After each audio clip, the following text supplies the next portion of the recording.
سلام دوستان، امیدوارم حالتون عالی باشه. میلاد تاجیک هستم، مدرس زبان انگلیسی. خوش اومدید به پیج من. بچه‌ها امروز می‌خوام در مورد یک مسئله صحبت کنیم که دغدغه همه زبان آموزا هستش و اونم این که چجوری لغت رو بخونیم. خب اگر ما رو سابسکرایب ندارید حتما اون دکمه سابسکرایب رو بزنید که ویدیو بعدی ما رو از دست ندید. بریم بیایم. خب بچه‌ها، یادگیری لغت. خیلی از من سوال میپرسن که ما چه کتابی رو برای لغت بخونیم.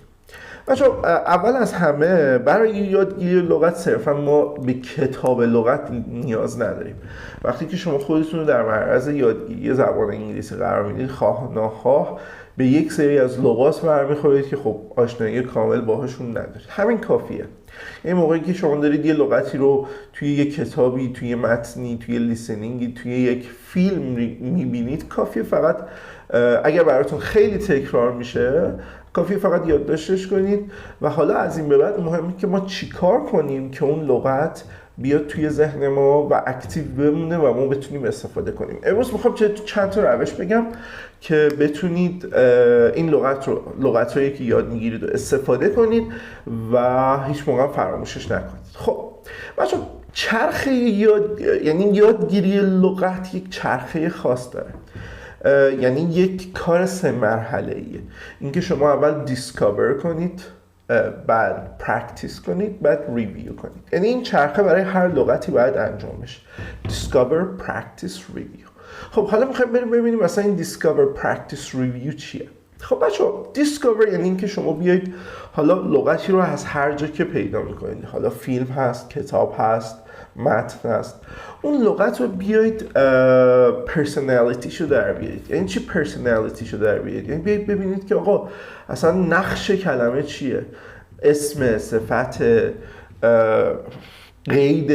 کاری که بچه‌ها انجام میدن اینه که فقط لغت رو میخونن، حفظ میکنن، مثلا میگن فقط تکرارش کنن، اما نمیدونن اون نقش کلمه چیه. آیا اسم، آیا فعل، آیا قیده؟ چون به نسبت نقشی که توی جمله داره، نقشی که داره اون کلمه توی جمله متفاوت استفاده میشه. پس ما بیایم اول نقش کلمه رو در بیاریم و بیایم پرونانسیشنش رو چک کنیم، ببینیم که what does it sound like، ببینیم که اول چه صدایی میده، چطوری تلفظ میشه. بعد بچه‌ها بیایم ببینیم با چه کلماتی میاد. حالا لازم نیست یاد بگیریم که با چند تا کلمه مختلف، کافیه یاد بگیریم که مثلا با اون یک کلمه‌ای که کالیکیت میشه چیه، یا کالیکیشن مرتبط به اون کلمه چیه. پس بچه‌ها ما 3 تا کار باید انجام بدیم برای دیسکاوری. برای این اولین کار پرسونالیتیشه، یعنی در بیاریم که آقا ورد فرمش چیه.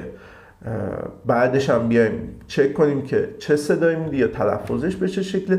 بعدش هم بیایم کالیکیشن مرتبط یا هماهنگی مرتبط با خودش رو پیدا کنیم. خب بچه‌ها، این مستلزم اینه که شما چیکار کنید. یکی این که کلمات رو توی کانتکست یاد بگیرید. یعنی اینطوری نباشه که شما یک کتاب لغت بگیرید، مثلا مثل لغت کتاب 504 لغتاشو بیاید مثلا یکی یکی بخونید، حفظ کنید و سعی کنید استفاده کنید. نه، این کلا راهکار اشتباهیه. برای همینم میگن 504 کتاب خوبی نیست، چون صرفا فقط لغت. کاری که شما باید یاد بگیرید که لغت رو توی کانتکست به کار ببرید یا یاد بگیرید. مثلا اینکه توی فیلم ببینید چطوری استفاده میشه، توی متن ببینید جمله‌ای که استفاده شده چیه، توی اون مثال ببینید اون لغت چه کاربردی داشته و کجا استفاده شده، یعنی کانتکست.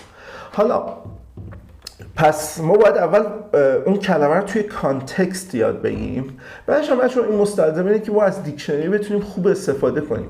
یعنی اینکه بچه‌ها الان میان کتاب لغت رو میگیرن، یه لغت رو میبینن، ولی هنوز بلد نیستن که آقا با دیکشنری کار کنن، ببینن نقش کلمه چیه، تلفظش چیه، مثالاش چیه، با چه کلماتی کالیکیت میشه. حالا من میخوام توی آخر این قسمت دیسکاوری بهتون یاد بدم که چجوری از دیکشنری استفاده کنیم و یه لغت رو سرچ کنید. خب بچه‌ها، بیایید اینجا بهتون نشون بدم که چطوری ما میتونیم لغت توی دیکشنری سرچ کنیم و یاد بگیریم و دیسکاورش کنیم، همون 3 تا چیزی که بهتون گفتم. برای مثال بچه‌ها، لغت سایت سینگ رو نگاه کنید. من از قبل چکش کردم. این دیکشنری لاینمن هست. شما میتونید توی گوگل بزنید دیکشنری لاینمن رو بیارید. یکی از دیکشنری‌های خیلی خوب هست. خب من لغت سایت سینگ رو چک کردم. نگاه کنید بچه‌ها، سایت سینگ میام چیکار میکنم؟ میام اول پرونانسیشنش رو چک میکنم، میام پارت اف اسپیچ، نقش کلمه اسم هست، uncountable، پس ما نمیتونیم بگیم سایت سینگز. پس اینجا یاد میگیریم که چی؟ نقش کلمه اسمه و اینکه uncountable، غیر قابل شمارش. خب میام براش یه دونه اینجا تعریف گذاشته، definition گذاشته، میگم when you visit famous or interesting places especially as tourist. خب میشه دیدن کردن از مناطق تاریخی و جالب یا معروف. خب حالا بچه‌ها گفتیم کار سومی که باید انجام بدیم اینه که ببینیم با چه کلمه‌ای میاد و کالیکیت میشه. خب توی مثال وقتی نگاه کنید میبینید که با کلمه go خیلی کالیکیشن میتونه بشه و خیلی اومده. خب مثالش رو دقت کنید، میگه she swam and sunbathed، میگه شنا کرد و آفتاب گرفت. went sightseeing و رفت دیدن کردن از مناطق طبیعی، مناطق توریستی. خب and relaxed و حالا ریلکس کرد. خب میایم نگاه میکنیم میبینیم که پس چی؟ با go استفاده شده. حالا پایین تر اگر نگاه کنید میبینید خیلی جاها با کلمه go اومده. این پایین مثلا یه مثال دیگه آورده و گفته went sightseeing. He took girls to the opera and went sightseeing. رفتن اپرا و بعدش هم رفتن دیدن از مناطق توریستی. خب بچه‌ها ببینید ما با چک کردن سایتینگ میتونیم همه اینا رو چیکار کنیم؟ ثبت و ضبط کنیم و این کلمه رو بتونیم درست توی جملاتمون استفاده کنیم. خب اینا از این لغت. حالا بیایید قسمت سوم که پرکتیس هست و بگیم که چطوری میتونیم از این لغت استفاده کنیم. اما قسمت دوم بچه‌ها میرسیم به پرکتیس. حالا ما باید چیکار کنیم بچه‌ها؟ ما لغت رو دیسکاوریش رو انجام دادیم، یعنی دیسکاوریش کردیم، این کارهایی که گفتیم رو انجام دادیم. توی قسمت دوم مهم اینه که ما بیایم اون لغت رو استفاده کنیم، پرکتیسش کنیم. یعنی چی؟ بچه‌ها برای مثال همین لغت سایت سینگ رو در نظر بگیرید. خب ما یاد گرفتیم که سایت سینگ با چی کالیکیت میشه؟ با go. حالا اینو بیایم توی کانتکست های مختلف، توی مثال های مختلف استفادهش کنیم. برای مثال من میگم که I went sightseeing around London. بعد بیام جمله رو آینده‌شو بگم. I will go sightseeing around London next week. Or I'm gonna go sightseeing around London next week. به همین شکل بیایم این لغت رو توی ساختارهای مختلف و زمانهای مختلف استفاده کنیم که بتونیم توی ذهنمون بیاریمش و به اصطلاح بهش میگیم build up flexibility. یعنی شما این لغت رو توی ساختارهای مختلف، توی زمانهای مختلف استفاده کنید که وقتی خواستید این لغت رو توی جملات مختلف استفاده کنید این کار رو به راحتی انجام بدید. پس این میشه practice. ما اون لغت رو پیدا میکنیم، چکش میکنیم، همه کاراشو انجام میدیم. توی قسمت دوم میایم اینو پرکتیسش میکنیم، میایم توی زمانهای مختلف اینو استفاده میکنیم توی مثالهای مختلف. این میشه پرکتیس. اما بچه‌ها توی قسمت آخر ما میایم ریویو رو انجام میدیم. حالا ریویو یعنی چی بچه‌ها؟ ریویو این نیستش که شما دفتر و کتاب بردارید این لغت رو دوباره مرور کنید. نه، اصلا به این شکل نیست بچه‌ها. توی این ریویو یعنی این که ما بیایم فیدبک بگیم از اون پرکتیسی که انجام دادیم. برای مثال بچه‌ها فرض کنید یک کاری که برای پرکتیس ما انجام میدیم اینه که ما این لغت رو میبریم سر کلاس و سعی میکنیم سر کلاس استفاده کنیم. حالا سر کلاس اون معلم به ما یه فیدبکی میده، میگه مثلا اینجا رو اشتباه استفاده کردی و باید مثلا سایت سینگ رو بیاری با گو استفاده کنی، بگی گو سایت سینگ.